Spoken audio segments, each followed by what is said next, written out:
மசூதிக்கு வந்து போகக்கூடாது அப்படின்றத. இத ஏன் அந்த கோயில் நிர்வாகம் சொல்லன்றதுதான் என்னோட கேள்வி. நமக்கு தெரிஞ்சத ஏன் அந்த கோயில் சொல்லணும்ல? நீங்க வந்து இருமுடி இல்லாதவங்க அந்த 18ஆம் படியில ஏறவே முடியாது. அவங்களுக்கு வேற வழி அப்படின்னு சொல்றாங்க. 18 படியில ஏற முடியாது இருமுடி இல்லாதவங்க. ஆனா அவங்க அதுக்கு மட்டும் போயிட்டு வரலாமா? இது ஒரு தீட்டு தானே. அத வந்து தீட்டுங்கிறத புரிய வைக்கணுமா வேண்டாமா? அடுத்த வருஷம் மாலை போட்டாலும் அங்க போக முடியாதுங்கிற மாதிரி நினைச்சுக்கிட்டே எல்லாரும் வந்து போகாம இருப்பாங்க. அப்ப இவங்களுடைய எப்படி தமிழகத்துல இந்த திராவிடியா மாடல் அரசாங்கம் வந்து கடவுள் நம்பிக்கை வழிபாட்டு முறைகளை சீர்குலைச்சிட்டு இருக்காங்களோ இதே தாங்க. இதுக்கு முன்னுதாரணம் ஏற்கனவே பெண்களை அனுமதிச்சதுதான் இந்த பினராயி விஜயனுடைய கம்யூனிஸ்ட் அரசாங்கம் ஏற்கனவே வச்சாங்க. அதுக்கு இங்க தமிழ்நாட்டுல இருந்து கூட இந்த சுந்தரவல்லிங்கிற மூதவி எல்லாம் அங்க இருந்து போச்சுது. இன்னைக்கு அதெல்லாம் எங்க இருக்குன்னு சில பேர்லாம் என்கிட்ட சொல்றது என்னன்னா 30 வருஷத்துக்கு மேல நான் வந்துட்டு இருக்கேன், ஆனா இந்த வருஷம் மாதிரி இருந்ததே இல்லை அப்படின்றவாங்க. சரி 30 வருஷத்துக்கு மேல அவ்வளவு மோசமா இந்த ஆமா ஏன் இதெல்லாம் வந்து நீங்க கேட்கலாமே அப்படின்னு கேட்டா அவங்க கிட்ட கேட்டா என்ன சொல்றாங்கன்னா, உங்களை நாங்களா வர சொல்றோம், இவ்வளவு கஷ்டமா இருக்குன்னு தெரியல, உங்களை நாங்களா வர சொல்றோம், எதுக்கு வரீங்க?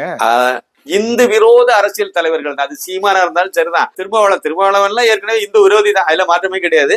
அந்த காங்கிரஸ் களவாணிகள் கூட இதை பத்தி வாயே திறக்கல. இதுபடி ஐயப்ப பக்தர்களுக்கு இந்த மாதிரி இவ்வளவு பெரிய இதை பண்ணிருக்கீங்களே, இது தப்பு தானே அப்படிங்கிறத சுட்டி காட்டுறதுக்கு அந்த இதுல ஒருத்தங்க கூட முன் வரல. ஆனா ஏதோ வந்து தேவாதீனமா நமக்கு கிடைச்ச ஒரு பொக்கிஷம் மாதிரி அண்ணாமலை கிடைச்சதுனால அவர் ஒரு மனிதர் மட்டும் இதை பத்தி பேசினாரு. அப்புறம் இந்து அமைப்புகள், இந்து முன்னணி, விஸ்வ இந்து பரிஷத்து இவங்க எல்லாம் போராட்டம் நடத்தினாங்க.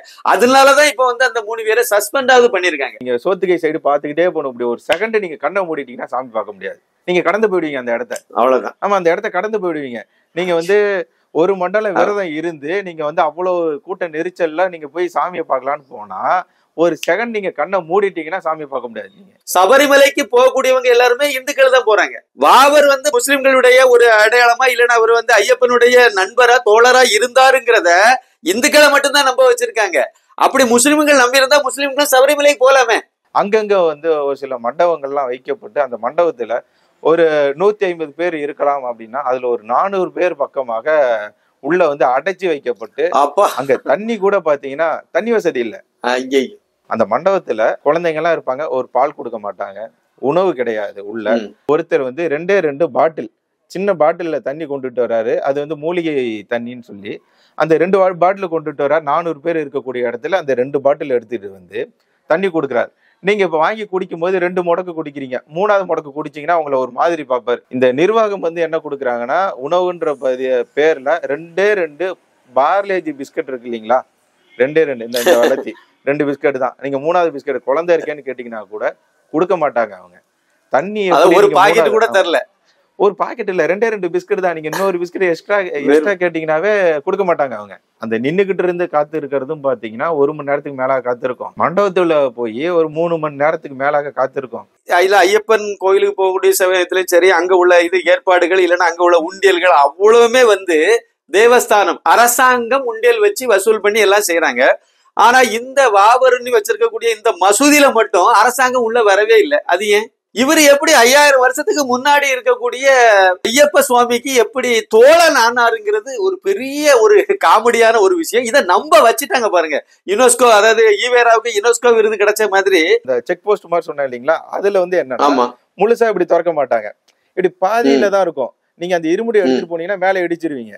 அப்போ அவ்வளவு கூட்டத்துல நீங்க எடுத்து போகும்போது அந்த இருமுடியை கையில பிடிச்சிட்டு குனிஞ்சு, அதான் இந்த ராணுவ பயிற்சி எல்லாம் அங்க கொடுக்குறாங்க நமக்கு.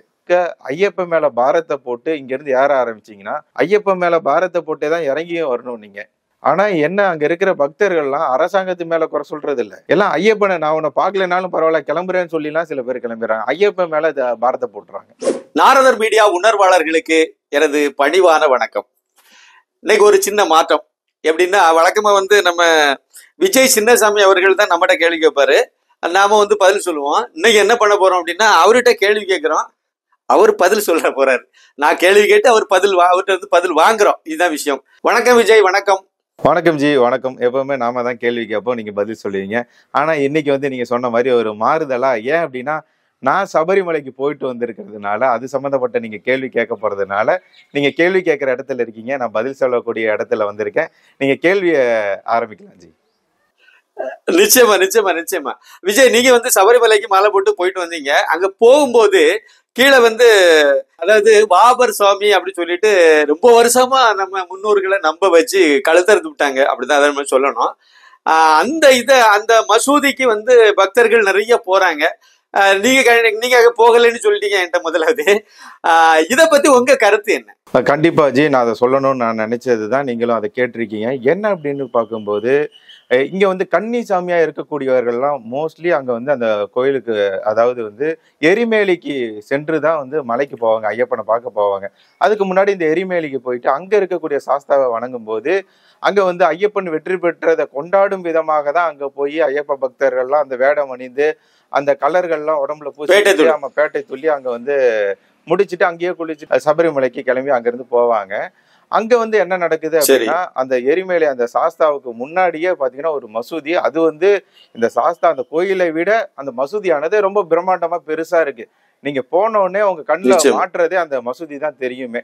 வண்ண விளக்குகளால வந்து அலங்கரிக்கப்பட்டு ஒரு பிரம்மாண்டமா தெரியும். அங்க போனோடனே உங்களுக்கே தோண ஆரம்பிச்சிடும், சரி இது உள்ள என்னதான் இருக்கு. அதாவது வந்து நம்ம மக்களுக்கு வந்து எப்படி வந்து தாஜ்மஹாலை போய் பார்க்கணும்னு ஒரு எண்ணம் இருக்கோ, அது மாதிரி இதையும் போய் பார்க்கலான்ற ஒரு எண்ணமும் இருக்கும்.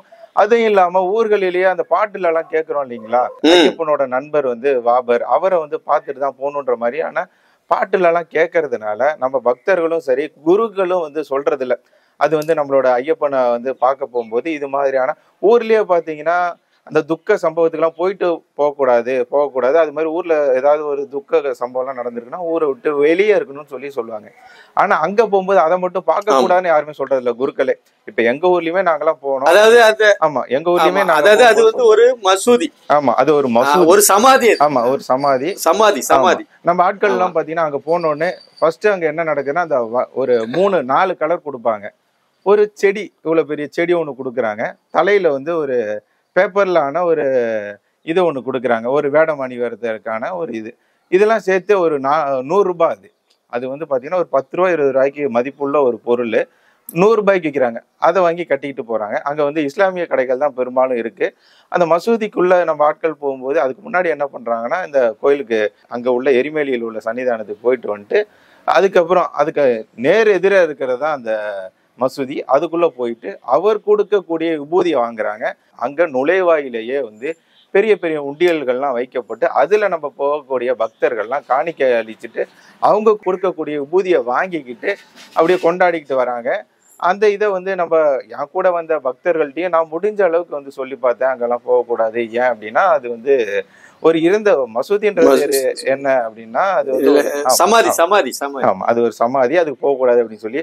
ஆனா அவர் வந்து ஐயப்பனோட பக்தராச்சு, அங்க போய் தானே ஆகணும் அப்படின்ற மாதிரி பாட்டுகள் எல்லாம் கேட்கறது. நம்ம என்ன நினைச்சிட்டோம்னா, ஒரு பாட்டுல ஒரு வார்த்தைகள் வருதுன்னா அதெல்லாம் வந்து வரலாறு அப்படின்னு நினைச்சுக்கிட்டோம். அதெல்லாம் வரலாறுல இருக்கிறதுனாலதான் பாட்டுல வருதுன்னு நினைச்சு. இப்ப இந்த இடத்துல எனக்கு ஒரு சின்ன கேள்வி. ஐயப்பன் வாழ்ந்த காலம் அப்படின்னு நம்ம எடுத்து பார்த்தோம்னா 5000 ஆண்டுகளுக்கு முற்பட்ட காலம். 5000 ஆண்டுகளுக்கு முற்பட்ட காலம். ஆனா வந்து இந்த முஸ்லிம் மதமே தோன்றி 1400 வருஷத்துக்கு கொஞ்சம் பக்கத்துல அந்த அளவுக்கு தான் இப்ப வந்திருக்கு. 1500 வருஷம்னு வச்சுட்டுங்களா, 1500 வருஷத்துக்கு உள்ளாலதான் முஸ்லிம் மதமே தோன்றி இருக்கு. ஆனா ஐயப்பன் கோயில்ல அங்க மட்டும் வாபருங்க, அதாவது பாபர் இதே ஒண்ணு வச்சுட்டுங்க, அவரு மட்டும் எப்படி வந்து ஒரு 1500 வருஷத்துக்கு முன்னாடினா அப்புறம் அதுக்கு பிறகு ஒரு 1000 வருஷத்துக்கு உள்ளாலதான் இந்தியாவுக்குள்ளால முஸ்லிம் மதம் வந்து 1000 வருஷத்துக்கு உள்ளாலதான் இருக்கு. அப்படி இருக்கும்போது இவர் எப்படி 5000 வருஷத்துக்கு முன்னாடி இருக்கக்கூடிய ஐயப்ப சுவாமிக்கு எப்படி தோழன் ஆனாருங்கிறது ஒரு பெரிய ஒரு காமெடியான ஒரு விஷயம். இதை நம்ப வச்சுட்டாங்க பாருங்க. யுனெஸ்கோ, அதாவது ஈவேராவுக்கு யுனெஸ்கோ விருது கிடைச்ச மாதிரி என்னெல்லாம் உண்டுமோ அது அவ்வளவுமே கட்டுக்கதையெல்லாம் நம்ப வச்சு கழுத்தறுத்துட்டாங்கிறத இந்த இடத்துல நம்ம நினைவு பெற வேண்டியிருக்கு. இன்னொரு முக்கியமான விஷயம், சபரிமலை இல்ல ஐயப்பன் கோயிலுக்கு போகக்கூடிய சமயத்திலும் சரி, அங்க உள்ள ஏற்பாடுகள் இல்லைன்னா அங்க உள்ள உண்டியல்கள் அவ்வளவுமே வந்து தேவஸ்தானம் அரசாங்கம் உண்டியல் வச்சு வசூல் பண்ணி எல்லாம் செய்யறாங்க. ஆனா இந்த வாபருன்னு வச்சிருக்கக்கூடிய இந்த மசூதியில மட்டும் அரசாங்கம் உள்ள வரவே இல்லை. அது ஏன்? தமிழ்நாட்டுல எப்படி நடக்குதோ அது மாதிரிதான் கேரளா அரசாங்கமும் நடந்துகிட்டு இருக்கு. இங்க எப்படின்னு நீங்க வந்து சொல்றோம் இல்லைங்களா, இந்த அறநிலைத்துறைன்னு வச்சு அவங்க வந்து நம்ம இந்துக்கு எதிராக செயல்படுவதாக ஒரு குற்றச்சாட்டு இருக்கு. அதே மாதிரி அங்கேயும் பாத்தீங்கன்னா நம்ம போடக்கூடிய காசு எல்லாம் எதுக்காக செயல்படுதுன்னா அது மாதிரி பிரிக்கப்படுது. இந்து கோயில்களில் போடுறது அரசாங்கத்துக்கும், அங்கே மசூதியில் போடுறது அவங்களுக்காகவும் செயல்படுது. எனக்கு தெரிஞ்சு அங்கே வந்து அந்த மசூதிக்கு வேற எந்த ஒரு இஸ்லாமியர்களும் பெரும்பாலும் வர மாதிரி எனக்கு தெரியல. ஏன் அப்படின்னா இந்துக்கள் மட்டும்தான் அதுக்குள்ளே போய் சுற்றிட்டு வராங்க. உண்டியல்ல காசு கொடுக்கறதா இருக்கட்டும், விபூதி அங்கே வாங்குறதா இருக்கட்டும், இந்த சம்பவம்லாம் அங்கே நடக்குது. நம்ம முடிஞ்ச வரைக்கும் நம்ம பக்தர்கிட்ட சொன்னாலுமே அவங்களால அதை ஏற்றுக்க முடியல. என்னப்பா ஒரு தடவை நான் போயிட்டு வரதுனால என்ன மாறிட போகுது, எல்லாரும் போயிட்டு தானே வராங்க, நான் போறதுனால எதுவும் மாற போறது இல்லையேன்ற ஒரு விவாதத்தை நம்ம கிட்ட விவாதம் பண்றாங்களே தவிர அவங்களோட எண்ணத்தை அவங்க மாத்திக்கிறதா இல்ல. ஆமா, இதுல விஜய் இன்னொரு சின்ன தகவல் என்ன அப்படின்னா, அந்த மசூதியில ஒரு கல்வெட்டு இருக்கு. அந்த கல்வெட்டுல குரான்ல உள்ள ஒரு வசனத்தை எடுத்து பதிவு பண்ணி வச்சிருக்காங்க. அதுல என்ன மலையாளத்துல அதுல என்ன எழுதியிருக்கு அப்படின்னா, அல்லாவை தவிர வேற எவரும் அவருக்கு இணை கிடையாது, வேற யாரும் கடவுள் இல்லைன்னு எழுதி வச்சிருக்காங்க. ஆனா ஐயப்பனை கடவுளா ஏத்துக்கொள்ள கூடியவங்க வந்து அதுக்கு உள்ளால போறாங்க, அந்த கல்வெட்டை பாக்குறாங்க. இன்னும் மலையாளிகளுக்கு எல்லாம் நல்ல அந்த மலையாளம் நல்லா புரியதான் செய்யும், அதை வாசித்து பாக்குறாங்க. ஆனாலும் அதை பத்தி எதுவுமே கண்டுக்காம போகும்போது கொஞ்சம் வருத்தமான ஒரு விஷயமா தான் இருக்கு. இதுல நீங்க ஒரு விஷயம் சொன்னீங்க, இந்த மசூதிக்குள்ளால போறது எல்லாமே வந்து இந்துக்கள் மட்டும்தான் போறாங்க, சபரிமலைக்கு போகக்கூடிய ஐயப்ப பக்தர்கள் தான் போறாங்க, இவங்க நிறைய உண்டியல் வச்சிருக்காங்க.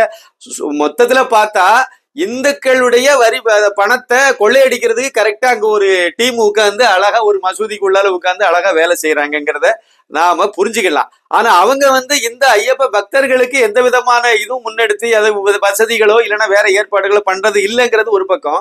இன்னொரு பக்கம் நம்ம என்ன புரிஞ்சுக்க வேண்டியது இருக்குன்னா, சபரிமலைக்கு போகக்கூடியவங்க எல்லாருமே இந்துக்கள் தான் போறாங்க. வாவர் வந்து முஸ்லிம்களுடைய ஒரு அடையாளமா இல்லைன்னா அவர் வந்து ஐயப்பனுடைய நண்பரா தோழரா இருந்தாருங்கிறத இந்துக்களை மட்டும்தான் நம்ப வச்சிருக்காங்க. அப்படி முஸ்லிம்கள் நம்பி இருந்தா முஸ்லிம்கள் சபரிமலைக்கு போலாமே. சகிப்புத்தன்மை எங்கே இருக்கிறதுங்கிறது இதுல இருந்து பாத்துக்கலாம். நீங்க வாவருடைய நண்பர் தானே ஐயப்பன், அப்படின்னா நீங்க முஸ்லிம்களுடைய தோழன் தானே. ஐயப்பன் வந்து முஸ்லிம்களுக்கு தோழன் தானே. பாபரை போய் கும்பிடுறதுக்கு இந்துக்கள் தயாரா இருக்காங்க. ஆனா முஸ்லிம் அந்த ஐயப்பரை கும்பிடுறதுக்கு சுவாமி ஐயப்பனை கும்பிடுறதுக்கு ஒரு முஸ்லீமும் தயாரா இல்லை. ஆனா இந்துக்கள் வந்து பாபரை கும்பிடுறதுக்கு தயாரா இருக்கும். இது வந்து திருத்திக் கொள்ள வேண்டிய நம்ம ஐயப்ப பக்தர்கள், இந்துக்கள் திருந்த வேண்டிய இடத்துல இருக்குங்கிறத நம்ம இந்த இடத்துல புரிஞ்சுக்கலாம். இப்ப நம்ம அடுத்த விஷயத்துக்கு போயிடலாம். அங்க வந்து சபரிமலையில இந்த வருஷம் வந்து மிகப்பெரிய ஏற்பாடு குறை, மிகப்பெரிய பக்தர்களுக்கான ஏற்பாடுகள் சுத்தமா இல்ல, ரொம்ப ரொம்ப ரொம்ப மோசமா இருக்குன்னு சொல்றாங்க. நீங்க நேரடியா போயிட்டு வந்திருக்கீங்க, நீங்க அதை பத்தி கொஞ்சம் சொல்லுங்களா? அதை கண்டிப்பா நான் சொல்லலாம். அதுக்கு முன்னாடி நீங்க சொல்றதுல இருந்து நான் என்ன நீங்க சொல்லியிருக்கிறதுல இருந்து நான் சொல்லணும்னு நினைக்கிறது, அந்த கல்வெட்டை பார்த்த பிறகு ஏன் அங்க போறாங்க அப்படின்னா, இப்ப குப்பையை வந்து குப்பை தொட்டியில தான் போடணும்னு அந்த குப்பை தொட்டிக்கு மேல ஒரு போர்டு இருக்கும். ஆனா நம்ம பாத்தீங்கன்னா அதை படிப்போம், ஆனா பார்ப்போம், அந்த குப்பையை குப்பை தொட்டி பக்கத்துல தூக்கி போடுவோம். அந்த மாதிரி தான் அதுவும். ஒரு இதை பார்த்தாலுமே நம்ம மூளையில வந்து அது உட்காராது. இதுல பண்ணணும், இதுதான் சரின்றது நமக்கு உட்காராது. நான் போயிட்டு வந்ததுல நான் என்ன நடந்ததுன்னு நீங்க சொல்லி கேட்டிருக்கீங்க. கண்டிப்பா அதை பத்தி சொல்லி ஆகணும். நான் அங்க போயிட்டு நான் இவ்வளவு கஷ்டம் இருக்கேன்னு சொல்லி அங்க ஒருத்தர்கிட்ட நான் ஒரு வீடியோ எடுக்க கூட நான் பார்த்தேன். ஆனா அந்த மழையின் காரணமாக மொபைல்லையும் பார்த்தீங்கன்னா சார்ஜ் இல்லை, சார்ஜ் போடுறதுக்கான வசதி அங்கே துளியுமே இல்லை. எனக்கு வந்து கிட்டத்தட்ட ஒரு 18 மணி நேரம் அந்த மலையேற்றமே 18 மணி நேரமாக அமைந்திருந்தது. அதனால அந்த ஃபோனில் வந்து சார்ஜ் போடுறதுக்கான வசதி இல்லாததுனால அந்த வீடியோ எடுக்க முடியல. நான் ஸ்டார்டிங்லேருந்து எரிமேலியிலேருந்து நான் அங்கே கிளம்பிட்டோம். காரில் கிளம்பி போயிட்டு இருக்கும்போது பம்பை போய் சேர்றதுக்கு முன்னாடி, அதாவது நிலக்கல்லேருந்து பம்பை போகும்போது அரசு பேருந்து வந்து 2 மோதிக்கிச்சு. அதனால வந்து பார்த்தீங்கன்னா அங்கே ஒரு 2 மணி நேரம் நிறுத்தி வச்சுட்டாங்க. அந்த 2 மணி நேரம் கடந்து நாங்கள் போகும்போது பம்பையில் வந்து எந்த ஒரு வாகனமே நிறுத்தக்கூடாது. அதனால நம்ம கூட வந்த ஐயப்ப சாமிகள்லாம் அங்கே இறக்கி விட்டுட்டு அங்கேருந்து நாங்கள் வந்து நிலக்கல்ல வந்து கார் பார்க் பண்ணலான்னு போயிருந்தோம். கிட்டத்தட்ட 3 மணி நேரத்துக்கு மேலே அங்கே பார்க்கிங்கே கிடைக்கல. நிலக்கல்ல அலைஞ்சி திரிஞ்சு பார்த்தீங்கன்னா அது மலை, எந்த ஒரு இடத்துலையும் வந்து அவங்க நம்ம இடத்துல வந்து பார்த்தீங்கன்னா தமிழ்நாட்டிலலாம் ஏதாவது ஒரு வசதி வேணா அந்த மலையவே தோண்டி எடுத்துவிடுவோம், அதை பேர்த்து தூக்கி போட்டுருவோம். ஆனால் அங்கே வந்து அந்த மாதிரி இல்லை. அந்த மேடு பழம் எப்படி இருக்கோ அப்படியே தான் இருக்கும். அது எதையுமே வந்து சமதளப்படுத்துறதா எதுவுமே இல்லை. அதனால அங்கே பார்க்கிங் வசதி கொஞ்சம் பத்தலை. ஏன் அப்படின்னா மக்களோட கூட்டம்ன்றது வந்து ரொம்ப கட்டுக்கடங்காம போயிடுச்சு. அதனால பார்த்தீங்கன்னா வேணா பஸ்ஸா காரு எவ்வளோ வண்டினை வந்து கணக்கில் எடுக்க முடியாத அளவுக்கு வாகனங்கள் நின்றுது. கிட்டத்தட்ட 3 மணி நேரத்துக்கு மேலே நாங்கள் வாகனம் நிறுத்துவதற்கான இடம் தேடி கிடைக்காததுனால ஒரு சந்து பூந்து பார்த்து நிறுத்திட்டு வந்துட்டோம். நிறுத்திட்டு வந்து பார்த்தீங்கன்னா பஸ்ஸில் இடம் கிடைக்கல. அதுக்கப்புறம் அங்கேருந்து நடந்து போய் அங்கே வந்த வண்டிகள்லாம் கை காட்டி எந்த வண்டியுமே நிற்கல.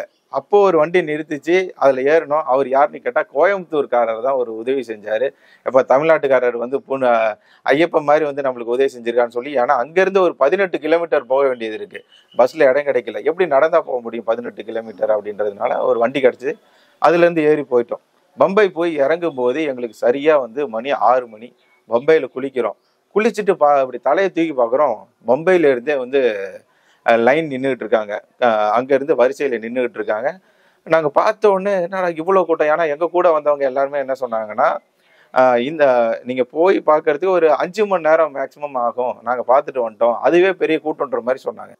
ஆனா நாங்க பார்க்கும்போது என்ன பம்பையில இருந்தே கூட்டமா இருக்கே அப்படின்னு சொல்லி பார்த்தோம். அங்க இருந்து ஏற ஆரம்பிச்சோம். பம்பையில அந்த லைன்ல நிக்க ஆரம்பிச்சோம். இருமுடியோட நிக்க ஆரம்பிச்சோம். ஒவ்வொரு இடத்துலயுமே பாத்தீங்கன்னா நீங்க ஒரு 20, 25 அடி எடுத்து வச்ச உடனே ஒரு நிறுத்தம் இருக்கு. ஒரு கேட்டு. நம்ம இதுலலாம் வந்து பாத்தீங்கன்னா செக் போஸ்ட் வைப்பாங்க. அந்த மாதிரி நிறுத்தி வச்சிருக்காங்க. அங்கங்க வந்து போலீஸ் இருக்காங்க. அவங்க என்ன பண்றாங்கன்னா அந்த செக் போஸ்ட் மாதிரி நிறுத்தி வச்சு அங்க ஒரு 1 மணி நேரம் நிக்க வச்சிடறாங்க. இருமுடி கட்டிக்கிட்டு குழந்தைய கையில வச்சுக்கிட்டு குழந்தையெல்லாம் தூக்கிட்டு வராங்களா, சின்ன குழந்தையா இருந்தாலுமே ஐயப்பனை பாக்குறதுக்கு, ஏன்னா பெண் குழந்தையா இருந்தாலும் குழந்தையில வந்து பார்த்தாதான் உண்டு. அதுக்கப்புறம் வந்து வயதுக்கு வந்த பிறகு பார்க்க முடியாதுன்றதுனால அவங்களையும் கூட்டு வந்துடுறாங்க. ஆண் குழந்தையா இருந்தாலுமே சின்ன வயசுல வந்து தூக்கிட்டு வராங்க. எல்லாத்தையும் பார்க்க முடிஞ்சது. பாத்தீங்கன்னா எல்லாத்தையும் நாங்க எங்க கூட ஒரு கன்னிசாமி, ஒரு குழந்தை, அதாவது வந்து மணிகண்டசாமி, ஒரு மணிகண்டசாமி, அது இல்லாம நாங்க ஒரு 3 பேர், மொத்தம் 5 பேர் போயிருந்தோம். பாத்தீங்கன்னா நின்றுகிட்டே இருக்கோம். ஒவ்வொரு செக் போஸ்ட், அதாவது ஒவ்வொரு 25 அடிக்குமே கிட்டத்தட்ட 1/2 மணி நேரத்துக்கு மேலாக நின்று அந்த பாதையை கடந்து போயிட்டு இருக்கோம். ஒவ்வொரு மண்டபமாக வைத்து, அதாவது பாத்தீங்கன்னா இப்ப கூட்டம் திடீர்னு வந்துருச்சுன்னா வேற வழியை மாத்தி விட்டுருவாங்க. இப்ப நீங்க சாமியை பார்க்கறதுக்கு ஒரு வழி இருக்கும். இப்போ ஒரு கூட்டம் அதிகமாகுது அப்படின்னா வேற ஒரு வழியில திருப்பி விடுவாங்க. அது மாதிரி நாங்க போகும்போது வேற வழியில திருப்பி விட்டு அங்கங்க வந்து ஒரு சில மண்டபங்கள்லாம் வைக்கப்பட்டு, அந்த மண்டபத்துல ஒரு 150 பேர் இருக்கலாம் அப்படின்னா அதுல ஒரு 400 பேர் பக்கமாக உள்ள வந்து அடைச்சி வைக்கப்பட்டு, அங்க தண்ணி கூட பாத்தீங்கன்னா தண்ணி வசதி இல்ல. இப்போ தமிழ்நாட்டுல நம்ம ஏதாவது ஒரு பிரச்சனைனா நம்மளால கேட்க முடியும். ஆனா அங்க யார்கிட்ட போய் கேட்கறதுன்னே தெரியல. ஏன்னா மண்டபத்துல உள்ளுக்கு அடைச்சு போட்டா உள்ளுக்கு ஒரு நாதி கிடையாதுங்க. நம்ம கிட்ட ஒரு கோரிக்கை, அதாவது ஒரு தண்ணி வேணும்னு சொல்றதுக்கு ஒரு ஆள் கிடையாது. ரெஸ்ட் ரூம் எங்க இருக்குன்னு தெரியாது. ரெஸ்ட் ரூம் கிடையாது அங்க. நீங்க போய் பாத்தீங்கன்னா, ஆமா, ரெஸ்ட் ரூம் கிடையாது. நீங்க வந்து அங்கங்க இருக்கும்.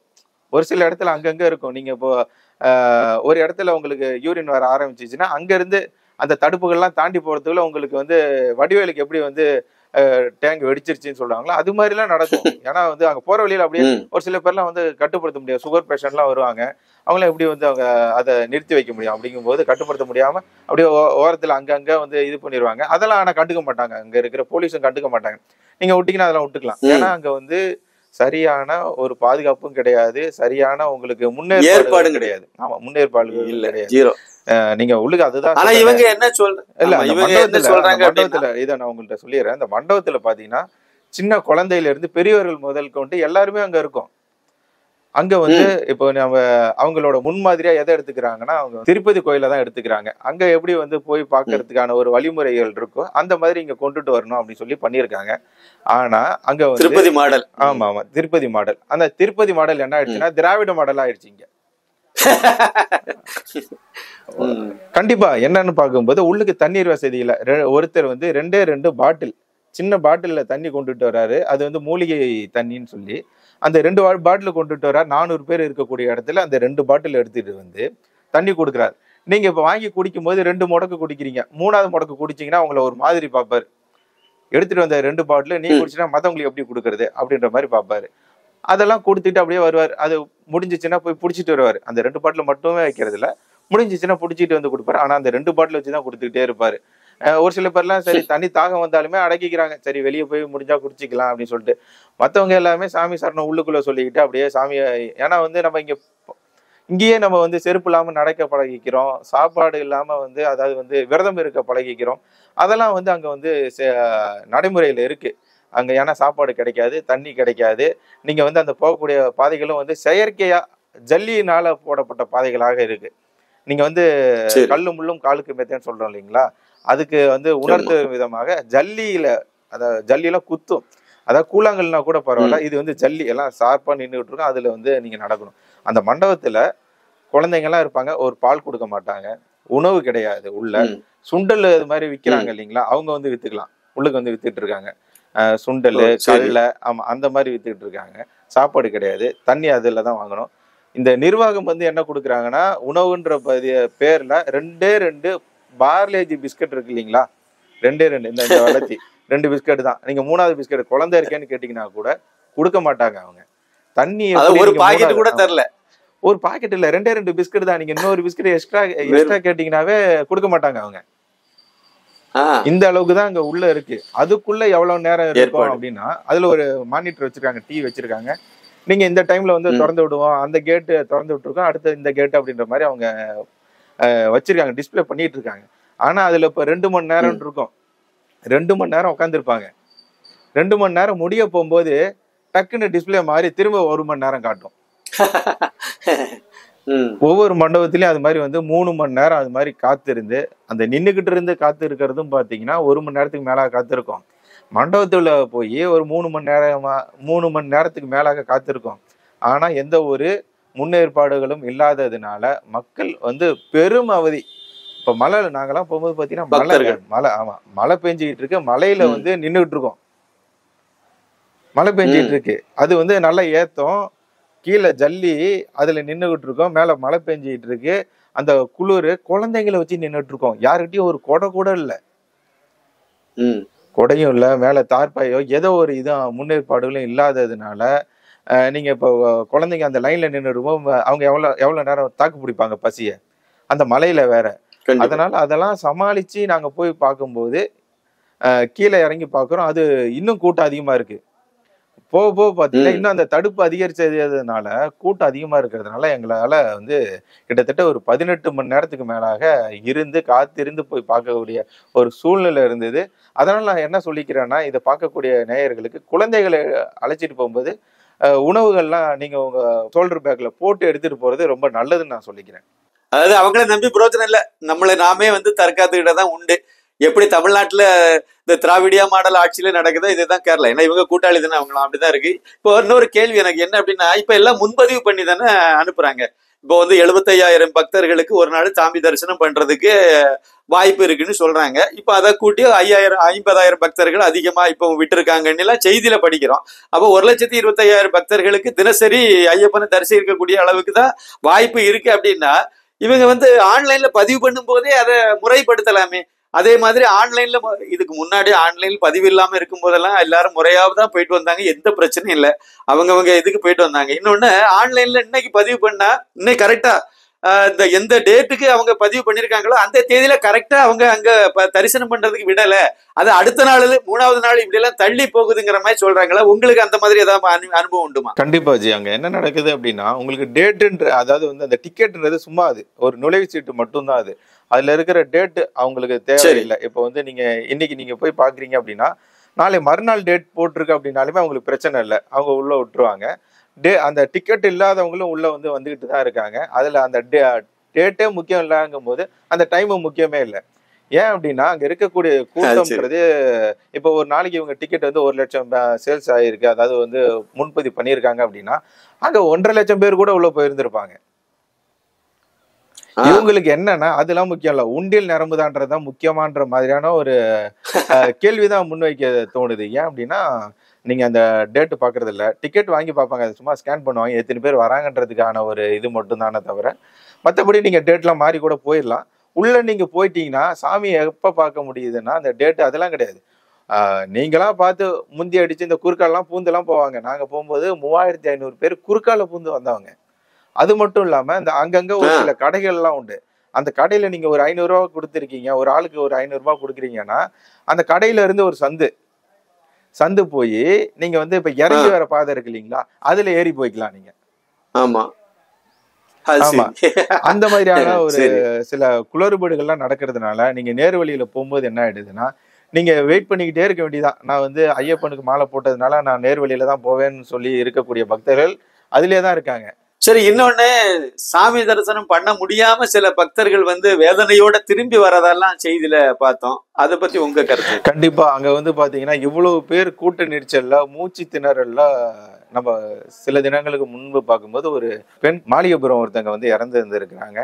அந்த கூட்டம்ன்றது வந்து அளவு கடந்து போயிருக்கு. நான் சொன்ன மாதிரி டிக்கெட்லாம் அவங்களுக்கு வந்து தேவையே இல்லைன்றதுனால அளவு கடந்த கூட்டம். வழின்றது ரொம்ப சின்ன குறுகலான வழி தான். நீங்க வந்து அவ்வளவு பேருக்கான வழி அது கிடையவே கிடையாது. அதுல வந்து நீங்க நேரா நிறுத்தினீங்கன்னா ஒரு 7 பேர் தான் நிக்கலாம். இப்படி நேரா இப்படி அகலமா நின்னா 7 பேர் தான் நிக்கலாம். அதுல இவ்வளவு லட்சம் பேரை உள்ள அனுப்புறதுன்றது எவ்வளவு பெரிய சவாலான ஒரு விஷயமா அமைஞ்சிருக்கு. அது மட்டும் இல்லாம நீங்க போக போக இன்னும் குறுகலான வழி. நீங்க அந்த 18 படிக்கு முன்னாடி எல்லாம் பாத்தீங்கன்னா ஒரு ஆளு தான் போக முடியும் அந்த வழியில. அப்போ அவ்வளவு பேரை எப்படி அதுல அனுப்புவீங்க? நீங்க வந்து சாமியை பாக்குறதுக்கு இன்னும் கொஞ்சம் வழியை வந்து அகலப்படுத்தணும். அங்க போறதுக்கு அகலப்படுத்தலாம். இவங்களோட எதிர்பார்ப்பு என்னன்னா, மற்ற மாதங்கள்ல எல்லாம் வந்து குறைச்சலான ஆட்கள் மட்டும் போவாங்க. அதே மாதிரிதான் ஏதோ கூட்டம் வருவதா நினைச்சுக்கிட்டு இவங்க இது பண்ணிட்டு இருக்காங்க. இப்போ வந்து இல்ல அப்படி இல்ல. எனக்கு என்ன தோணுது அப்படின்னா, இவங்க எப்படியாவது சபரிமலைக்கு வரக்கூடிய பக்தர்களுடைய எண்ணிக்கையை குறைக்கணும். பக்தர்கள் சாமி தரிசனம் பண்ண சபரிமலைக்கு வரக்கூடாது. கண்டிப்பா இதை நான் உங்ககிட்ட சொல்லணும். நான் இதை உங்ககிட்ட சொல்லியே ஆகணும். நெய் அபிஷேகம் பண்றதுக்கு வந்து நாங்க போயிட்டு இருக்கோம். எங்க லைன்ல இன்னொருத்தவங்க வந்திருக்காங்க. என்னன்னா சாமியை பாட்டாங்க, காசு போடணும் உண்டியல்ல காசு போட வந்தவங்க வந்து நெய் அபிஷேகம் பண்ணக்கூடிய வழியில வந்துட்டாங்க. அவங்க வந்து உடனே திட்டுறாங்க, இந்த வழியில எதுக்கு வர, நீ போ இறங்கி போன்னு. அவங்க வந்து ஒரு பையனை வேற கூட்டு வந்துடுறாங்க. ஒரு சின்ன பையனை கூட்டு வந்த மணிகண்ட சாமியை கூட்டு வந்திருந்தாங்க. பார்த்தா உள்ள அனுப்ப முடியாது அப்படின்னு சொன்னதுனால, அடுத்த வருஷம்டா நம்ம வரவே கூடாதுன்னு சொல்லிட்டு போறாரு அவரு. என் கூட வந்தவங்ககிட்ட சொல்றேன், பாருங்க இந்த மாதிரி சொல்லிட்டு அவங்க போறாங்க, எப்படி அடுத்த வருஷம் வருவாங்க? அதாவது அவங்க நோக்கமே வந்து பினராயி விஜயனுடைய நோக்கமே வந்து சாமி தரிசனம், அதாவது ஐயப்ப பக்தர்களுடைய எண்ணிக்கையை குறைக்கணும். இப்ப வந்து இதுவே கொலாப்ஸ் ஆயிட்டு. இப்ப வந்து செய்தி வந்து நேற்றுக்கெல்லாம் அங்க பெரிய அளவுல பத்திரிகைகள் எல்லாம் வந்துட்டு அங்க வந்து நெரிசல் ஆகி போச்சு. அப்ப அங்க இருந்து மாலை போட்டிருக்கவங்க இப்ப யோசிப்பாங்க, நம்ம அப்ப அங்க போக முடியுமா முடியாதா, அப்ப அதுக்கு என்ன பண்ண, அடுத்த வருஷம் மாலை போட்டாலும் அங்க போக முடியாதுங்கிற மாதிரி நினைச்சுக்கிட்டே எல்லாரும் வந்து போகாம இருப்பாங்க. அப்ப இவங்களுடைய எப்படி தமிழகத்துல இந்த திராவிடியா மாடல் அரசாங்கம் வந்து இந்த கடவுள் நம்பிக்கை, இந்த வழிபாட்டு முறைகளை சீர்குலைச்சிட்டு இருக்காங்களோ இதே தாங்க. இதுக்கு முன்னுதாரணம் ஏற்கனவே பெண்களை அனுமதிச்சதுதான் இந்த பினராயி விஜயனுடைய இந்த கம்யூனிஸ்ட் அரசாங்கம் ஏற்கனவே வச்சாங்க. அதுக்கு இங்க தமிழ்நாட்டுல இருந்து கூட இந்த சுந்தரவல்லிங்கிற மூதவி எல்லாம் அங்க இருந்து போச்சுது. இன்னைக்கு அதெல்லாம் எங்க இருக்குன்னு தெரியாது. இவ்வளவு தூரம் அங்க சீரழிஞ்சிட்டு இருக்காங்க. அதிகமான பக்தர்கள் தமிழகத்துல இருந்து போயிட்டு இருக்காங்க இன்னும் சொல்ல போனா. ஆனா இங்க ஒரு முதலமைச்சர் எதுக்கு உட்கார்ந்து இருக்காருன்னே தெரியல. பேசி அதுக்கெல்லாம் ஏற்பாடு பண்ணலாம், அது ஏதாவது பண்ணலாம். இங்க வந்து கடிதம் எழுதுறதுல மட்டும்தான் இவர் கவனம் செலுத்துறாரு. மற்றபடி இந்த வெள்ளத்தையே அவர் சரி பண்ணல விடுங்க. சரி, இப்போ நான் என்ன சொல்ல வரேன் அப்படின்னா, அப்ப ஏற்பாடு அவங்களுடைய நோக்கமே வந்து நிச்சயமா வந்து அந்த சபரிமலைக்கு வரக்கூடிய பக்தர்களுக்கு வந்து ஏதாவது ஒரு வகையில, ஏன்னா கவர்மெண்ட் அவங்க கையில இருக்கு, தேவசம் போர்டு அவங்க கையில இருக்கு, போலீஸ் அவங்க கையில இருக்கு. ஆனா இவங்களுக்குள்ளே ஒரு ஒருங்கிணைப்பு இல்லைன்னு சொல்றாங்க. அது தேவஸ்தானத்துக்கும் காவல்துறைக்கும் வனத்துறைக்கும் இடையில எல்லாமே அவங்க கட்டுப்பாட்டுல தான் இருக்கு. ஆனா இவங்களுக்குள்ளே ஒரு இது இல்லை. அப்போ இவ்வளவு வருஷமா காலங்காலமா போயிட்டு இருக்கக்கூடிய இடத்துல இவங்களுக்கெல்லாம் வந்து சரியான ஒரு ஏற்பாடு பண்ணணும். பாதைகள் ரொம்ப சின்னதா இருக்குன்னா அகலப்படுத்தலாம். அதுல நீங்க சொன்ன மாதிரி கல்லு முள்ளு இதெல்லாம் வைக்காம கொஞ்சம் நல்ல பாதையை அனுப்பி கொடுக்கலாம், ஈஸியா போயிருவாங்க சீக்கிரமா. அப்போ போகக்கூடியவங்க கொஞ்சம் வேகமா போவாங்க. ஆனா இதெல்லாமே பண்ணாம ஆனா வேற ஒரு வேலை பண்றதாக சொன்னாங்க. எப்படின்னா, கடைசியா போய் இவ்வளவு கஷ்டத்தையும் தாங்கி போய் கடைசியில ஐயப்பனை தரிசனம் பண்ணக்கூடிய இடத்துல அந்த கண்ணுல அப்படியே விழும்போது போலீஸ்காரன் தள்ளி விட்டுறான்னு சொன்னாங்க. இது நீங்க உங்களுக்கு இந்த அனுபவம் எப்படி இருந்துச்சு? அங்க வந்து பாத்தீங்கன்னா 18 படி ஏறும் போது மேல இழுத்து தான் விட்டுக்கிட்டு இருப்பாங்க. நீங்க வந்து நம்ம பக்தர்கள் என்ன பண்ணுவாங்கன்னா, ஒவ்வொரு படிக்கட்டும் வந்து இப்படி தொட்டு கும்பிட்டுட்டு போவாங்க. ஆனா அதுக்கான இது இருந்ததுன்னா பக்தர்கள் அதாவது கூட்டம் அதிகமா இருக்கிறதுனாலயா இல்ல என்னன்றது இல்ல, பொதுவாவே வந்து இழுத்து மேல தள்ளி விட்டுட்டே இருப்பாங்க. மூட்டை இழுத்து தள்ளுற மாதிரி தள்ளிக்கிட்டே இருப்பாங்க. மேல போனோடனே அந்த ஆமா அந்த சன்னதிக்கு முன்னாடி பாத்தீங்கன்னா நீங்க இப்படி ஒரு செகண்ட் தான் நீங்க இப்படி பார்த்து இப்படி நீங்க சோத்துக்கை சைடு பாத்துக்கிட்டே போகணும். இப்படி ஒரு செகண்ட் நீங்க கண்ணை மூடிட்டீங்கன்னா சாமி பார்க்க முடியாது. நீங்க கடந்து போயிடுவீங்க அந்த இடத்த. அவ்வளவுதான். ஆமா, அந்த இடத்த கடந்து போயிடுவீங்க. நீங்க வந்து ஒரு மண்டலம் விரதம் இருந்து நீங்க வந்து அவ்வளவு கூட்ட நெரிச்சல்ல நீங்க போய் சாமியை பார்க்கலான்னு போனா ஒரு செகண்ட் நீங்க கண்ணை மூடிட்டீங்கன்னா சாமியை பார்க்க முடியாது. நீங்க உங்களை நவுத்தி விட்டுருவாங்க, அந்த இடத்துல இருந்து நவுத்தி விட்டுருவாங்க. ஆமா, இந்த இடத்துல எனக்கு ஒரு இது என்னன்னா, சபரிமலைக்கு வரக்கூடிய கூட்டம் ஒன்றும் திருப்பதிக்கு வரக்கூடிய கூட்டத்தை விட அதிகம்னு நம்ம எடுத்துக்க முடியாது. இது ஒரு சீசன்ல வராங்க. ஆனா திருப்பதியில எல்லா சமயத்திலயும் வராங்க. அதுலயும் வந்து விரத நாட்கள், முக்கியமான நாட்கள்ல வந்து இதை விட கூட்டம் அதிகமா தான் இருக்கு. ஆனா அவங்களால அதை சரி பண்ண முடியுது. அங்க ஜரிகண்டின்னு நம்ம போங்கன்னு சொன்னா கூட நம்மளால வந்து வெங்கடாச்சலபதியை கும்பிட்டுக்கிட்டு திருப்தியா வெளியே வர முடியுது. ஆனா சபரிமலை ஐயப்பனை போய் பாக்குறதுக்கு இவ்வளவு பெரிய விஷயம். இதுக்கு முன்னாடி இல்லாதது. அதுவும் கூட இதுக்கு முன்னாடி இல்லாதது. அங்க இருக்கக்கூடிய கம்யூனிஸ்ட் கவர்மெண்ட்டை வந்து காங்கிரஸ் காரங்களும் திட்டுறாங்க, பாஜக காரங்களும் திட்டுறாங்க, இந்து அமைப்புகளும் திட்டுறாங்க. ஆனா வந்து பினராயி விஜயன் வந்து இதெல்லாம் அரசியல் ஆக்க கூடாது, இதை மட்டும் தான் பேசுறாரு. அப்ப உள்நோக்கம் என்னன்னா, எப்படியாவது இதை சீரழிக்கணும், சீர்குலைக்கணுங்கிறதுல அவங்க வந்து தெளிவா இருக்காங்க. ஏன்னா அவரு கிறிஸ்தவ மிஷினரி கும்பலோடையும் கை கோர்த்திருக்காரு. அதே மாதிரி இந்த ஜிஹாதி கும்பலோடையும் கை கோர்த்து தான் ஆட்சியை நடத்திட்டு இருக்காரு. அதனால அவங்க இந்து விரோத ஆட்சி தான். தமிழ்நாட்டுல எப்படி இருக்கோ அதே தான் அங்கேயும் இருக்குங்கிறத நம்ம புரிஞ்சுக்கலாம். இப்ப அடுத்து இன்னொரு கேள்வி, அங்க இருந்து வரக்கூடிய பக்தர்களுக்கு ஒரு அளவுக்கு கஷ்டப்பட்டு எடுத்து சாமி கும்பிட்டுட்டு சபரிமலையில இருந்து திரும்பக்கூடியவங்க மற்ற கோயில்கள் எல்லாம் கன்னியாகுமரியில இருந்து ஆரம்பிச்சு எல்லா கோயிலும் சாமி கும்பிட்டுட்டே வராங்க. திருச்சியில வந்து உங்க ஏரியா திருச்சியில வந்த உடனே இங்க ஸ்ரீரங்கத்துல வந்து அரங்கநாதனை கும்பிடக்கூடிய இடத்துல ஐயப்ப பக்தர்களுடைய மண்டை உடைச்சி ரத்த களரியாக்கி இதெல்லாம், அதுவும் சன்னிதானத்துக்கு பக்கத்திலே, அதாவது கருவறை பக்கத்திலேயே வச்சு இதெல்லாம் பண்ணிருக்கீங்க. உங்க ஏரியா, அதை பத்தி உங்க கருத்து என்ன? இல்ல, இதுக்கு முன்னாடியே நீங்க அந்த கேட்ட கேள்வியோ சில பதில்கள் சொல்ல வேண்டியது இருக்கு. என்னன்னு பார்க்கும்போது அங்க இருக்கக்கூடிய நிர்வாகத்துக்குமே காவல்துறைக்குமே வனத்துறை அதிகாரிகளுக்குமே வந்து போட்டியா இருக்கா அப்படின்ற ஒரு கேள்வி இருந்தது. கண்டிப்பா இருக்கு. என்னன்னு பார்க்கும்போது கூட்டம் அதிகமா இருக்கும்போது அங்க ஒரு காவல்துறை அதிகாரி வந்து சொல்றாரு, திறந்து விடுப்பா, ஏன் நிறுத்தி வச்சிருக்கேன்னு. ஆனா இங்க ஒருத்தர் நின்றுகிட்டு என்ன பண்றாரு, நிறுத்திவே வச்சிருக்கிறாரு. அதனால ஆமா, அங்க பாத்தீங்கன்னா பக்தர்கள் முன்னாடி போயிட்டாலுமே இங்க இருக்கிறவங்க நிறுத்தி வச்சிருக்கிறதுனால ஒரு பெரிய கூட்டம் இருக்கிற மாதிரியான ஒரு கட்டமைப்பும் இருக்கு. வந்து பாக்குறாங்க, எப்பா இவ்வளவு கூட்டமா இருக்கு, அடுத்த தடவைலாம் நம்ம எப்படி வந்து பாக்குறது, குழந்தைய தூக்கிட்டு வந்து எப்படி பாக்குறது அப்படின்னு சொல்லி சில பேர்லாம் அடுத்த வருஷம் வரலாமா வேணாமான்னு ஒரு மனநிலைக்கு போயிடுறாங்க. அதுலயும் ஒரு சில பேர் வந்து நான் கேட்கிறேன், என்னங்க இத்தனை வருஷமா, சில பேர்லாம் என்கிட்ட சொல்றது என்னன்னா 30 வருஷத்துக்கு மேல நான் வந்துட்டு இருக்கேன், ஆனா இந்த வருஷம் மாதிரி இருந்ததே இல்லை அப்படின்றவாங்க. சரி, 30 வருஷத்துக்கு மேல அவ்வளவு மோசமா இந்த வருஷம். ஆமா, ஏன் இதெல்லாம் வந்து நீங்க கேட்கலாமே அப்படின்னு கேட்டா, அவங்க கிட்ட கேட்டா என்ன சொல்றாங்கன்னா, உங்களை நாங்களா வர சொல்றோம், இவ்வளவு கஷ்டமா இருக்குன்னு தெரியல, உங்களை நாங்களா வர சொல்றோம், எதுக்கு வரீங்க? அப்போ மொத்தமா வரக்கூடாது, சபரிமலைக்கு எவனும் வரக்கூடாது, சாமி பக்தர்கள் வரக்கூடாதுன்னு நினைக்கிறாங்க. ஆமா, எதுக்கு வரீங்கன்னு ஒரு கேள்வி வைக்கிறாங்க. அதே மாதிரி பாத்தீங்கன்னா போற வழியில இருக்கக்கூடிய கடைகள் எல்லாம் உணவுன்றது பாதுகாப்பான முறையில செய்யப்படுறதே இல்லை. அது சரி, நமக்கு வந்து அவ்வளவு தூரத்துல கிடைக்குதே, சரி நம்ம போற வழியில எல்லாம் கிடைக்குதே அப்படின்னு சொல்லி ஒரு சில இடங்கள்ல நம்ம சாப்பிட்டோம்னா அது பாதுகாப்பான முறையில செய்யப்படல. அதாவது வந்து நான் ஒரு இடத்துல வாங்கி சாப்பிட்றேன், அப்போ வந்து அவர் சொல்றாரு, பக்தர்கள் வந்து அதிகம் வராததுனால நாங்க வந்து வச்சிருந்த குழம்புலாம் எடுத்து ஊத்தலான்னு வச்சிருந்தோம், கெட்டு போச்சுன்னு சொல்லி அப்படின்னாரு. ஆனா நான் வாங்கி ஊத்துனதே கெட்டு போன சாம்பார் தான், கெட்டு போன குழம்பு தான். ஆமா, அப்ப ஊத்தாம எங்களை பார்த்து வச்சிருந்து கொடுத்தாரா நானும் தெரியல. இல்ல, இவ்வளவு கூட்ட நெரிசல்ல இவ்வளவு பக்தர்கள் வந்துட்டு இருக்கும்போது அவர் பக்தர்கள் வரலைன்னு சொல்றாரு கடைக்காரு. ஆமா ஆமா, அது மாதிரி சொல்றாரு. அவர் பாத்தீங்கன்னா கிழங்கு கொடுக்குறாரு, கிழங்கு எல்லாம் பாத்தீங்கன்னா கெட்டு போயிருக்கு. அப்ப என்னன்னா வரக்கூடியவர்களுக்கு ஏதோ ஒண்ணு தள்ளி விட்டுருவோம். நம்ம காசு மட்டும் பாத்தீங்கன்னா நீங்க வந்து இங்க விற்கிறத விட அங்க ரேட் அதிகமாவே இருக்கும், கூடுதலாவே இருக்கும். ஆனா உணவுன்றது சரியில்லாம இருக்கும். நீங்க மலையேறது கஷ்டம் அப்படின்றது இந்த தடுத்து வைக்கிறதுனாலதான் கஷ்டம். மற்றபடி வந்து ஐயப்பனை பார்த்த உடனே நீங்க எவ்வளவு கஷ்டம் வேணாலும் வந்து அந்த அரசாங்கம் கொடுத்துக்கிட்டோம்.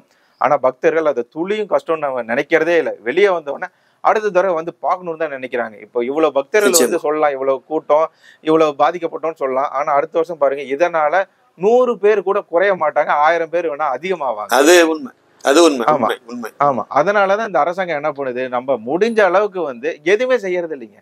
வரவங்களுக்கு நம்ம இந்த ஏற்பாடுகள் செய்வோம், செய்யறது இல்லை. ஏன்னா அதனால அவங்களுக்கு 10 ரூபா வந்து செலவாயிடக்கூடாது அப்படின்றதுல தெளிவா இருக்கிறாங்க. இன்னொன்னு பாத்தீங்கன்னா நம்ம முன்னாடி சொன்னதுதான், மசூதிக்கு வந்து போகக்கூடாது அப்படின்றத. இத ஏன் அந்த கோயில் நிர்வாகம் சொல்லுன்றதுதான் என்னோட கேள்வி. நமக்கு தெரிஞ்சத ஏன் அந்த கோயில் சொல்லணும்ல. நீங்க வந்து இருமுடி இல்லாதவங்க அந்த 18ஆம் படியில ஏறவே முடியாது, அவங்களுக்கு வேற வழி அப்படின்னு சொல்றாங்க. 18 படியில ஏற முடியாது இருமுடி இல்லாதவங்க. ஆனா அவங்க அதுக்கு மட்டும் போயிட்டு வரலாமா? அனுமதி ஒரு தீட்டு தானே, ஒரு தீட்டு தானே. அதை வந்து தீட்டுங்கிறத புரிய வைக்கணுமா வேண்டாமா? அது தப்பு சொல்லலாம். இன்னொன்னு கரெக்ட். இல்ல முழுக்க முழுக்க வந்து இந்து விரோதமா இருக்கணும், இந்து நம்பிக்கையை கெடுக்கணுங்கிறதுல ரொம்ப குறியா இருக்காங்க. இப்ப நம்ம நாட்டுல, இப்ப தமிழ்நாடு, ஆந்திரா, இந்த மாதிரி பக்கத்து மாநிலங்கள்ல இருந்து நிறைய பக்தர்கள் வராங்க. இது போக வெளிநாடுகள்ல இருந்து வராங்க. இலங்கையில உள்ள மக்கள், வெளிநாடுகள்ல அரபு நாடு, இந்த ஐரோப்பிய நாடுகள்ல இருக்கக்கூடியவங்க எல்லாம் கூட கெட்டி இங்க வந்துட்டு இருக்காங்க. ஒவ்வொரு வருஷமும் வராங்க. இப்பவும் மாலை போட்டிருக்காங்க. எங்க சொந்தக்காரங்க எல்லாம் கூட இலங்கையில மாலை போட்டு அவங்களும் அங்கிருந்து வர போறாங்க. ஆனா அந்த நிலைமையில அவங்களுக்கெல்லாம் அந்த செய்தி வந்து ஒரு அவநம்பிக்கை ஏற்படுத்துற விதமா தான் இருக்கும். கண்டிப்பாக இலங்கை இந்த சபரிமலையில ஏற்பாடெல்லாம் இல்லைன்னு சொல்லும்போது, ஆனா அதை தாண்டி வந்துருவாங்க. எப்படி இதெல்லாம் எதையும் சேர்த்து மனசுல வச்சுட்டு வருவாங்க. அந்த கேடுகட்ட அரசாங்கங்கள் இப்படிதான் நமக்கு ஏற்பாடெல்லாம் இப்படிதான் மோசமா பண்ணி வச்சிருப்பாங்க, அதுக்கு தயாரா நம்ம வந்து தேவையான பிஸ்கெட்டோ ஏதோ பாக்கெட்ல போட்டுட்டு போயிட்டே இருக்கணும் பையிலன்னு நினைச்சிட்டு வருவாங்க. அவ்வளவுதான், வராம இருக்க மாட்டாங்க. ஏன்னா விரதம் இருக்குங்கிறது முடிவு பண்ணிட்டாங்கன்னா கண்டிப்பா சாமி தரிசனம் பண்ணிடுவாங்க. சரி, நம்ம இனிமே அடுத்த செய்திக்கு வருவோம். நம்ம ஸ்ரீரங்கம் விஷயத்தை பத்தி உங்க கருத்தை சொல்லுங்க. சபரிமலையில பாதிக்கப்பட்ட நிகழ்வுகளை தான் அதிகம் நான் வந்து சொல்லணும்னு நான் நினைச்சது. நீங்க கேட்டதுல நான் சொல்லிட்டேன். அதுல பாத்தீங்கன்னா நம்ம மத்திய அரசாங்கம் கூட விமானங்கள்ல வந்து இருமுடியை எடுத்துட்டு வரலாம்னு சொல்லியிருக்கிறாங்க. அதெல்லாம் வந்து எவ்வளவு ஒரு பெரிய விஷயம் இது. ஆனா அந்த இருமுடிய நீங்க அங்க எடுத்துட்டு போகும்போது ரொம்ப கஷ்டப்பட்டு எடுத்துட்டு போகணும். அது வந்து பாத்தீங்கன்னா அங்க அந்த செக் போஸ்ட் மாதிரி சொன்னேன் இல்லைங்களா, அதுல வந்து என்னன்னா முழுசா இப்படி திறக்க மாட்டாங்க, இப்படி பாதியில தான் இருக்கும். நீங்க அந்த இருமுடியை எடுத்துட்டு போனீங்கன்னா மேல இடிச்சிருவீங்க. அப்போ அவ்வளவு கூட்டத்துல நீங்க எடுத்து போகும்போது அந்த இருமுடியை கையில பிடிச்சிட்டு குனிஞ்சு, அதான் இந்த ராணுவ பயிற்சி எல்லாம் அங்க கொடுக்குறாங்க நமக்கு. இந்த இருமுடியை நீங்க பிடிச்சிட்டு முட்டி போட்ட மாதிரி நீங்க போனீங்கன்னா தான் அந்த இடத்த நீங்க குனிஞ்சு போக முடியும். இல்ல அப்படின்னா மேல இடிச்சுக்குவீங்க. அவ்வளவு கூட்ட நெரிச்சல்ல நீங்க அதை கையில பிடிச்சிட்டு முட்டி போட்ட மாதிரி நீங்க போனீங்கன்னா தான் கடந்து போகலாம். நான் தான் இந்த கேள்வி கேட்கணும். ஸ்ரீரங்கத்துல இந்த மாதிரி நடந்திருக்கு, ஐயப்ப பக்தர் தாக்கப்பட்டிருக்காரு. அதாவது ஐயப்ப பக்தர் மாலை போட்டவங்களை நீங்க வந்து திட்டவோ அடிக்கவோ கூடாதுன்றது எல்லாருக்கும் தெரியும். நிச்சயமா எல்லாமே என்ன எனக்கு தெரிஞ்ச இப்ப எங்க அப்பா தம்பி எல்லாருமே வந்து சபரிமலைக்கு, எங்க அப்பா இப்ப இல்ல, ஆனா அவர் வந்து ரெகுலரா அவரு மற்ற நாள் எப்படியோ ஆனா கரெக்டா விரதம் எல்லாம் இருந்து போயிட்டு வரக்கூடியவங்க. அம்மன் சாமி ஆடக்கூடியது எங்க அப்பா, அதனால அவரு கரெக்டா சபரிமலைன்னா கரெக்டா போயிடுவாரு. அப்ப தம்பிகள் எல்லாம் வந்து போவாங்க, போயிட்டு இருப்பாங்க, இப்பவும் போறாங்க. இதுல என்னன்னா நம்ம மாலை போட்டாச்சுன்னா அது பிறகு நம்ம சாமின்னு தான் சொல்லுவோம். அவங்க வந்து ஒண்ணு கோயில போய் தங்குவாங்க, இல்ல வீட்டுல தனியா தான் அவங்க ஒரு ஒரு பகுதியில தான் அவங்க இருப்பாங்க பெரும்பாலும். இல்ல வீட்டுல உள்ள பெண்கள் வந்து தனியா ஒதுங்கிடுவாங்க ஒரு ஓரமா. இப்படி எல்லாம் கூட ஒரு முக்கியத்துவம் கொடுத்துதான் வச்சிருக்கோம். ஆனா நீங்க சொன்னதுக்கு நான் வந்து சொல்லிடுறேன். ஆனா திருச்சியில வந்து விஐபி கட்டணம் அப்படிங்கிற மாதிரி ஒரு வரிசையை வச்சு அதுல வந்து பக்தர்கள் இல்ல அந்த காசு கொடுக்கறவன எல்லாம் உள்ள விட்டுருக்காங்க. சாமி கூட வந்தனால அவனும் பக்தர்னால நீங்க சொல்லுவீங்க, ஆனா காசு உள்ளவன் தான் அதுல போனா அங்கேயே பக்திக்கு விலையாகி போச்சு. அது அந்த இப்போ சபரிமலைக்கு போயிட்டு அவன் ஒரு கடுமையான விரதம் இருந்து இதெல்லாம் பண்ணி வரக்கூடிய அந்த பக்தர்களை வந்து உள்ள விடாம தடுத்து வச்சுட்டு இந்த விஐபி தரிசனம்ங்கிற விஐபி வரிசைன்னு ஒன்ன வச்சு காசு வாங்கிட்டு அவங்கள மட்டும் உள்ள விட்டதுதான் இது அடிப்படை பிரச்சனைன்னு சொன்னாங்க. காரணம் அதை தட்டி கேட்ட, அதுவும் ஆந்திரா பக்தர்கள் தட்டி கேட்ட அந்த பக்தர்களை தான் இவங்க தாக்கி இதெல்லாம் அடிச்சு உடைச்சு ரத்த கிளறியாக்கி எல்லாம் பண்ணிட்டு கடைசியில அந்த பக்தர்களை வந்து அடிச்சதுக்கு காரணம் இந்து அறளைத்துறையில இருந்து என்ன விளக்கத்தை இவங்க வெளியே சொல்லி வச்சிருக்காங்க அப்படி சொன்னாங்க அப்படின்னா, அந்த ஆந்திரா பக்தர் ஐயப்ப பக்தர்கள் வந்து அவங்கதான் தப்பு பண்ணாங்க, அவங்க வந்து உண்டியலை பிடிச்சு உழுக்குனாங்க, உண்டியலுக்கு மேல அடிச்சா, அப்ப உண்டியல் தான் முக்கியம், அடிச்சாங்க.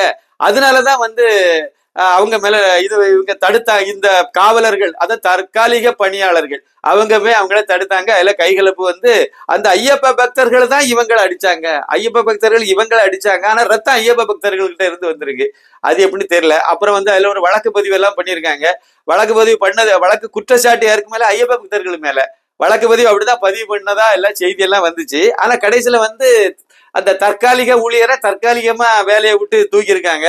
அது ஏன் தூக்குனாங்க? கம்ப்ளைண்ட் பண்ணது யாரு? அவன் தான் பண்ணான். நீங்க தப்பு யாருக்கு மேல இருந்து இந்த அறளைத்துறை அதிகாரிகள் சொன்னாங்க அந்த ஐயப்ப பக்தர்கள் மேலதான் தப்பு இருக்குன்னு சொன்னாங்க. ஆனா கடைசியில பார்த்தா கம்ப்ளைண்ட் கொடுத்தவன சஸ்பெண்ட் பண்ணதா சொல்றீங்க. ஒரு கேலி கூத்தா இல்லையா, ஒரு கோமாளித்தனமா இல்லையா? இந்த விஷயத்த கூட அண்ணாமலை அவர்கள் வந்து இந்த விஷயத்த வெளியே எடுத்து இதை பத்தி பேசி இதை பத்தி ட்வீட் போட்டு இதெல்லாம் பண்ணி கண்டிச்சு, இதெல்லாம் ஒரு அரசியல் தலைவர்கள் வாயே திறக்கல. இந்து விரோத அரசியல் தலைவர்கள் தான், அது சீமானா இருந்தாலும் சரிதான், அது யாரா இருந்து எந்த திருமாவளவன்லாம் ஏற்கனவே இந்து விரோதி தான், அதுல மாற்றமே கிடையாது. அந்த காங்கிரஸ் களவாணிகள் கூட இதை பத்தி வாயே திறக்கல. இதுபடி ஐயப்ப பக்தர்களுக்கு இந்த மாதிரி இவ்வளவு பெரிய இதை பண்ணிருக்கீங்களே, இது தப்பு தானே அப்படிங்கிறத சுட்டி காட்டுறதுக்கு அந்த இதுல ஒருத்தங்க கூட முன் வரல.